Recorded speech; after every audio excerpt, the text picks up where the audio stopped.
My name is Dr. Zach Palmer, and today I'd like just to discuss a little bit about solution stoichiometry. But before we get into solution stoichiometry as a whole, perhaps we should spend a little bit of time defining some of our terms. So let's split our topic up into two definitions. First, let's put this word solution on the back burner, and we'll focus on stoichiometry. You see, stoichiometry is just the study of the quantitative aspects of a given chemical reaction. It's based on the law of conservation of mass, meaning you don't want to have any more starting elements than you have ending elements. So we're not breaking any laws of nature here. It also allows those that work in a lab to have a general basis of how much of a chemical or a substance is needed in the reactions and what happens to those chemicals along the way. Again, like if you're ending with a very specific product, a very specific amount of the product, you want to know how much of the reactants in order to put in to yield that exact amount of product. You also want to know what happens to those products along the way. Perhaps you make certain ions, or perhaps you replace some ions instead of some other things. This just allows us the opportunity to know that information. Now, stoichiometry is all about unit ratios and these coefficients and how we can relate those coefficients and unit ratios together with each other across the chemical reaction in order to manipulate the things that we want. Now, this might not all make immediate sense, so perhaps we should start with a really basic example. So, for instance, let's consider the following reaction. We have gaseous hydrogen, or H2, mixing with gaseous iodine, or I2, and we're going to yield gaseous hydrogen iodide. Now, a couple things to note here, and let me grab a pen.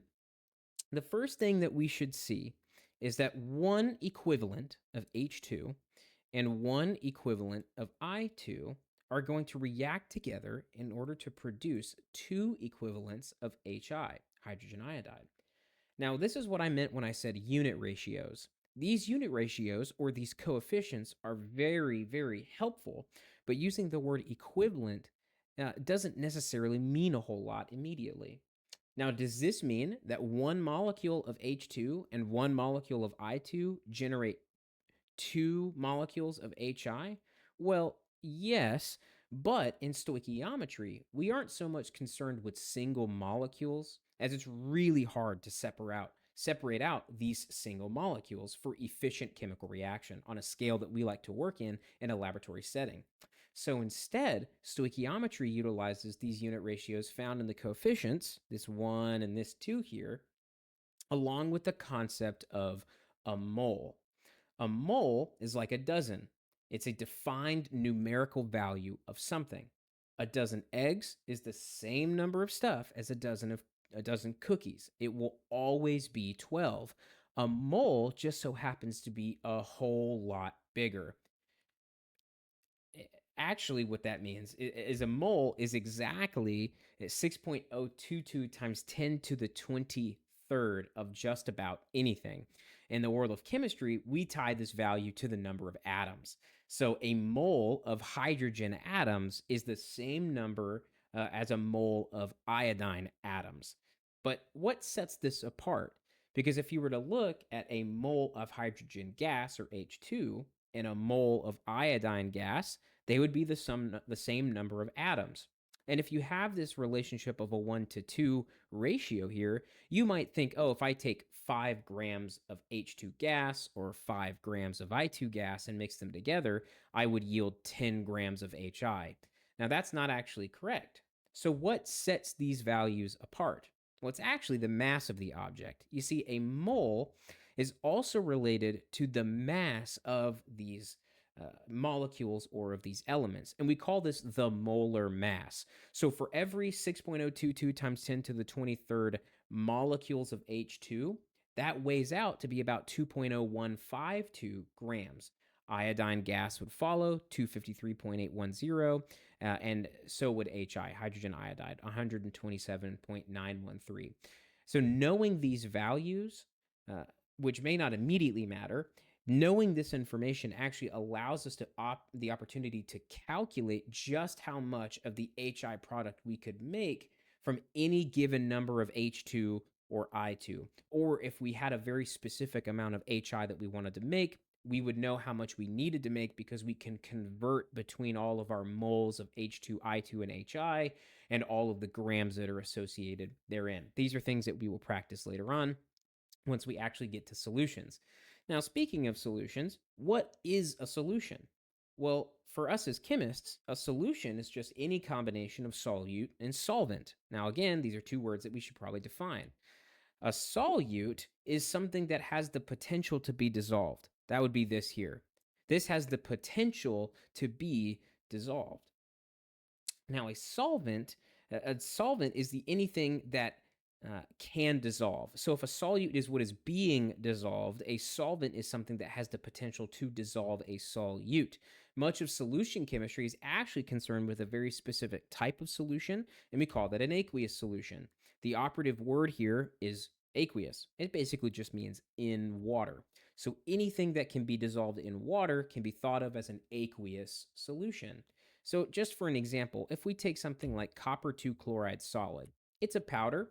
And if we mix it with water, liquid water, we yield an aqueous CuCl2 mixture, as we see here. Now, immediately on this side of our equation, we're not missing any liquid here because it's actually covered in AQ. Aqueous, again, just means in the presence of water. So, this here is covered by this fact right there. But we've talked a lot about water, especially as a solution, at least in this little part right here. But why water specifically for aqueous solutions or for solution stoichiometry? What is so important about water? Well, essentially, water just acts as a medium for chemical reactions. One of the most simple examples of its importance actually involves its polarity.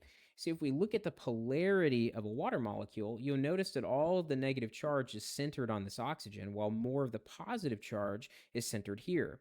So it's a very polar molecule, which means it has the ability to dissolve ionic compounds very easily, or any compound that is polar in and of itself. So take, for example, the humble table salt. This is the crystalline form that we're used to seeing, especially when we're putting it on our food or anything, or maybe if you like to make your own ice cream.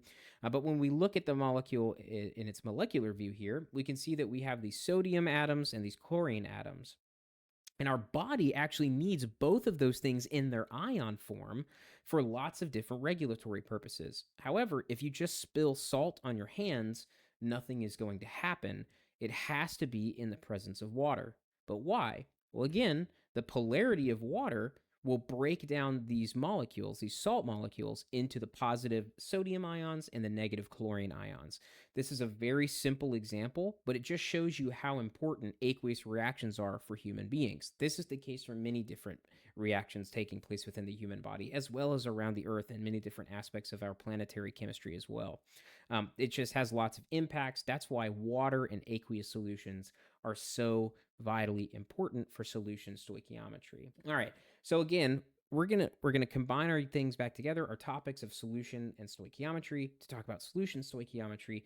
But first, we may need another conversion factor in order to help us along the way. Now, earlier we talked about moles and grams, and solution stoichiometry still cares about moles and grams.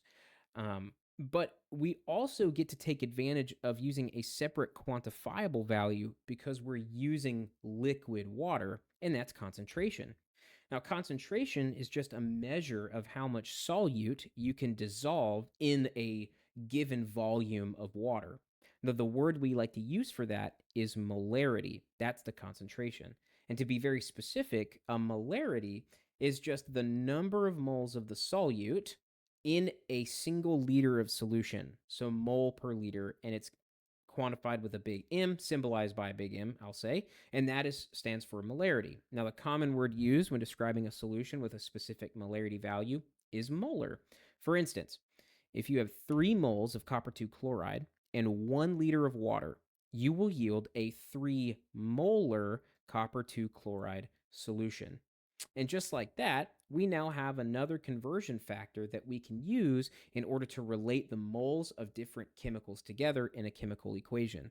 So originally we would have used like the molar mass, which was the number of grams per mole or the moles per gram value, but now we have molarity, which is the liter of our solutions per the number of moles of the solute that we are using.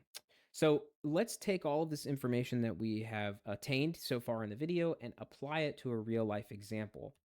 So take, for example, the famous silver nitrate and copper 2 chloride reaction. We have 2 moles of silver nitrate in aqueous solution and 1 mole of copper 2 chloride in an aqueous solution to yield 2 moles of solid silver chloride. Solid silver chloride out of 2 liquids. Very interesting. As well as copper 2 nitrate. Now, if we take a look at each of these forms, but if we take a look at what these powders would look like, if you just mix these two powders together, you would not form this solid silver chloride. You would just now have a conglomerate of silver nitrate and copper 2 chloride. However, when you put them in their aqueous forms, meaning when you dissolve them in water, you actually will precipitate out a highly insoluble silver chloride. Now, what a precipitate is, or what I mean when I say when it's something precipitates, it just means that when these two aqueous solutions combine, you get a form of sedimentation that's taking place and it generates a solid. But also, if you notice in this reaction, the silver and the copper will switch places with the respective nitrates and chlorides. This would not happen without the presence of water. The only way that this double displacement, as the reaction is called, or double replacement, depending on how you learned it, depending on how this could only have happened in the presence of water. Silver nitrate and copper 2 chloride in their powder form would not react like this. You have to have this in the presence of water, which is why aqueous solutions are so vitally important. All right, let's get to some examples of how we can use this to our advantage in the lab. So, using this following reaction, what volume of 6 molar silver nitrate is needed to completely react with a half a liter of 1 molar copper 2 chloride? All right, the first thing that we should do is list out what we know already. We know the concentration of silver nitrate, 6 molar, the volume of copper 2 chloride, half a liter, and the concentration of copper 2 chloride is 1 molar. Well, in this example, we actually know a whole lot more about copper 2 chloride. So, in order to get to the volume of 6 molar, perhaps we should start with the chemical that we know the most about. We're also completely reacting with it, so this is the starting point that we want to start from. So, we have half a liter of 1 molar copper 2 chloride. Now we know what the 1 molar is. We know that its concentration is 1 molar, so 1 mole per liter. But we also want to relate the unit ratios, or these molar values, of these two things together. Now this has an understood 1, and this has an understood 2, or an explicit 2, of 2 moles being consumed per 1 mole. So let's utilize that conversion factor, or those unit ratios, to say, okay, we know that there are 2 moles per 1 mole here of silver nitrate to copper 2 chloride. But remember, we're trying to find volume. And we have something that relates the moles of silver nitrate with the volume of silver nitrate, and that would be its concentration of 6 molar. So once we have all these values, we can multiply through, and we can start canceling things out, and hopefully in just a second, you'll see why this is so important. I should not have crossed this out. You have to forgive me. But in the end, what we're left with is liters of silver nitrate. And we find that it's 0.17 liters of that silver nitrate solution. Okay, so let's move on to example number 2. And this time I'm going to let you try it on your own. So example number 2, what volume of 6 molar silver nitrate and 1 molar copper 2 chloride are needed to yield 100 grams of silver chloride? Now we're starting with a gram value instead of a concentration for silver chloride, so you may want to think back onto how we can relate moles with grams from previously in the video. Go ahead and pause it. I'll give you a second, and then when you come back, I will have the solution on the screen. Okay, I hope this is what you got, and I will quickly talk us through how we got to the right answer so far. Now, again, what we're trying to do is we're trying to find the volume of both of the starting materials, but we're trying to yield a very specific amount of our product, which is our solid silver chloride. So starting from our solid silver chloride, after writing out what we know, this is an important step, so don't miss that. We want to end with this in the reaction, so we want to start with it to see what we need for our starting products. So we start with 100 grams of silver chloride, And we're going to move through the molar mass. We're going to be able to use the molar mass to moles here, and then we'll be able to go to our molarity in order to relate moles of everything together to end with the volume. And this is the volume of silver nitrate. And we do the same exact thing for copper 2 chloride. We're going to start with our grams of silver chloride. We're going to move through the molar mass. We're going to move through the mole ratio of the 1 to 2 here, and then through the molarity of copper 2 chloride to yield 0.35 liters. So in order to yield 100 grams of silver chloride, these are the amounts that we would need for silver nitrate and for copper 2 chloride. All right, our final example is going to push our knowledge just a little bit. All right, it's going to push our knowledge just a tad. Let's say that you're given 10 milliliters of an unknown concentration of silver nitrate. Now, in order to find this concentration, you carefully drop in 30 milliliters of 1 molar copper 2 chloride into the silver nitrate in order to fully precipitate out all of the silver chloride. Can you figure out the concentration of silver nitrate? Now, this is an example of a titration reaction, not something that you will have heard of so far, and if you have, maybe very briefly, but this is a way for you to figure out an unknown concentration of something when you know how many milliliters or what the volume is of the unknown concentration, the volume is of the known concentration solution, and from there you can figure out the concentration of this reaction. All right, so what do we know? We know the volume of silver nitrate is 10 milliliters, the volume of copper 2 chloride is 30 milliliters, and the concentration of copper 2 chloride is 1 molar. So what is it that we want to know is the concentration of silver nitrate. But what did we start with? Or what do we start with? Well, we know more about copper 2 chloride, so it may behoove us to use the 30 milliliters here. So let's start with 30 milliliters and see what happens. So we've got these 30 milliliters, but remember, we want to be in liters. That way we can use molarity later on for a conversion factor. So we're going to explicitly make sure that we denote or mark up the fact that we're going to be in liters. And let's take a look at our molarity. Nice, beautiful. We get to start crossing stuff out here. Now let's move, because we want to figure out how much silver nitrate we have. Let's do our molar ratios. A 2-to-1 molar ratio of silver nitrate and copper 2 chloride. But now, what was the volume of our silver nitrate? 10 milliliters. But if we want to figure out the concentration, molarity, which is in units of moles per liter, we want to explicitly be in liters. All right. So we're basically done. All we have to do now, again, is just multiply all the way through. And once we're finished with that, we should end with the concentration of 6 molar silver nitrate, which is what we've been using for all 3 of our examples. I know that was very fast, very quick. Hopefully we were able to stop and take some notes on how solution chemistry works, or solution stoichiometry, but I really appreciate you for watching the video, and I hope that over the course of this, you were able to learn at least a little bit about the power of solution stoichiometry and why it matters so much to chemists. It's a powerful tool that allows us to relate the concentrations of solutions with each other and can provide us with a roadmap to how to make product in the lab. Thanks for watching, and I will see you in the next video. Bye-bye.